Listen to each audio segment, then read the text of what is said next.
ભાગ પાડે છે ને માણસો, જેના હાથમાં હોય એમાં ઈ દગા કરે. વાડી વાળા ખેતર પોતે રાખે ને વાડીઓ વિના ના હોય ભાઈઓ ઠપકારે. લ્યો ખાવ, તમને 5 વીઘા વધુ દઉં. હવે અહીંયા વાડી નથી, ખાય હું.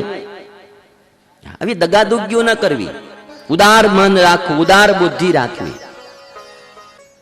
આપણે શું છે, નકરું શોર્ટકટ કરવી, કાપી લેવું, હડપી લેવું, કોકનું નો દેવું. આ વૃત્તિઓ જે છે એ માનવ સમાજમાંથી જ આવી જોઈએ. છેલ્લો મેસેજ મારો સમાજને એ છે કે જે આજે સમાજમાં જે દેવાળું ફૂંકવાની સિસ્ટમ વધી ગઈ છે ને, એ બી હારી નથી.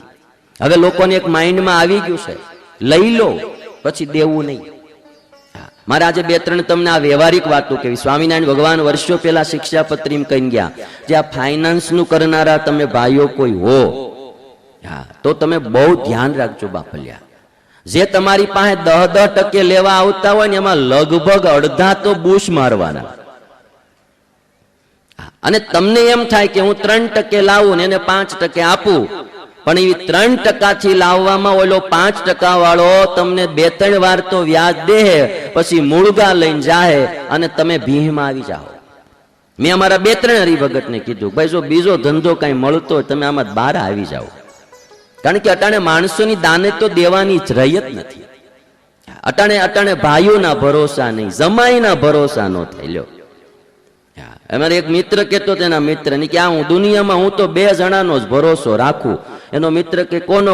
કે એક જન્મો નો હોય એનો, બીજો મરી ગયો હોય એનો. કે અટાણે બહુ ખોટી દાનતના માણસો દુર્યોધન જેવા ઝાઝા મળ્યા થવા. વ્યાજે પૈસા દેવામાં પણ બહુ સાવધાની રાખવી. અને એમ્બ્રોઇડરીના માર્ગમાં હો તો તમે આ વેપારીઓ અરે કામ કરવામાં બહુ ધ્યાન રાખજો. તમને 2 રૂપિયા વધારે આપીને એમ કે લાવો કાપડ, તમે એનું કર્યા કરશો, પછી છેલ્લે એવડો ક્યાં કલકત્તા વયો જાય ને હાથમાં નહીં આવે. અને આપણે ક્યાં ગોતવા જવાય અને બધાને રાજસ્થાનમાં. અને આ વાત બહુ પાકી છે કે ભલે કોઈ અનીતિ ગમે એટલી કરે, એ કોઈ દી 2 પાંદડે નહીં થાય, અને નીતિ વાળો માણસ કોઈ દી દુખી નહીં થાય. એ વાત પાકી છે.